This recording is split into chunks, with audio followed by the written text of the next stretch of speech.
Jammu airport स्थित air force station के अंदर देर रात 2 धमाके हुए। पहला धमाका रात 1:37 पर हुआ और दूसरा धमाका ठीक 5 मिनट बाद 1:42 पर हुआ। वायुसेना ने ट्वीट कर बताया कि पहला धमाका बिल्डिंग की छत पर और दूसरा धमाका जमीन पर हुआ। धमाके से सिर्फ बिल्डिंग की छत डैमेज हुई है। धमाकों में अब आतंकी हमले का एंगल भी सामने आ रहा है। जांच के लिए एनआईए और एनएसजी की टीम एयरफोर्स स्टेशन पहुंच चुकी है। सूत्रों के मुताबिक अब तक हुई जांच में ड्रोन से आईईडी गिराने का शक जताया जा रहा है। माना जा रहा है कि पड़ोसी मुल्क पाकिस्तान की ओर से ड्रोन के जरिए आईईडी गिराए गए, क्योंकि एयरफोर्स स्टेशन और बॉर्डर के बीच महज 14 किलोमीटर की दूरी है और ड्रोन के जरिए 12 किलोमीटर तक हथियारों को गिराया जा सकता है। ड्रोन हमले के अंदेशे के चलते अंबाला, पठानकोट और अवंतीपुरा एयरबेस को भी हाई अलर्ट पर रखा गया है। इन धमाकों को अंजाम देने के लिए 2 ड्रोन का इस्तेमाल करने की बात सामने आ रही है। इस बात की आशंका और भी गहरी इसलिए हो जाती है क्योंकि असलहा बारूद गिराने वाले ड्रोन को रडार में पकड़ने में दिक्कत भी आती है।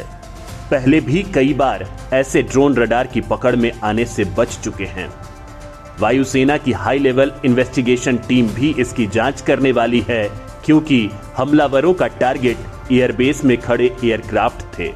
हालांकि किसी भी इक्विपमेंट या एयरक्राफ्ट को कोई नुकसान नहीं पहुंचा है। अभी जांच की जा रही है कि क्या ये ड्रोन हमला ही था या किसी और वजह से धमाका हुआ।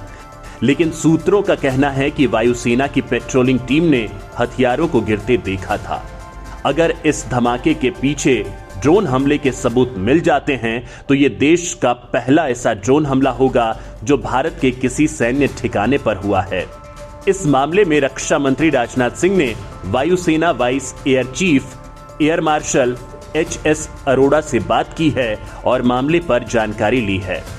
वहीं वेस्टर्न कमांड के दूसरे सबसे सीनियर अधिकारी एयर मार्शल विक्रम सिंह हालात का जायजा ले रहे हैं, क्योंकि देश के सामने बड़ा सवाल उठ रहा है कि क्या ड्रोन का निशाना भारतीय वायुसेना के एयरक्राफ्ट थे?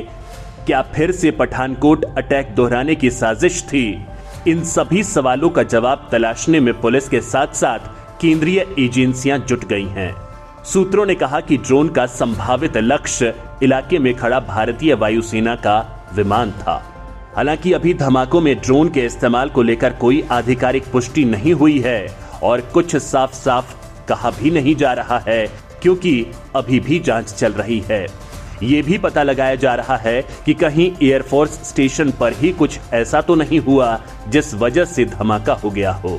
ड्रोन को पकड़ पाना बहुत मुश्किल टास्क है, क्योंकि दुनिया भर की कंपनियां डिटेक्शन के लिए 3 तरह के टेक्निक अपनाती हैं। पहली आरएफ मॉनिटरिंग, दूसरी रडार और तीसरी ऑप्टिकल सेंसर।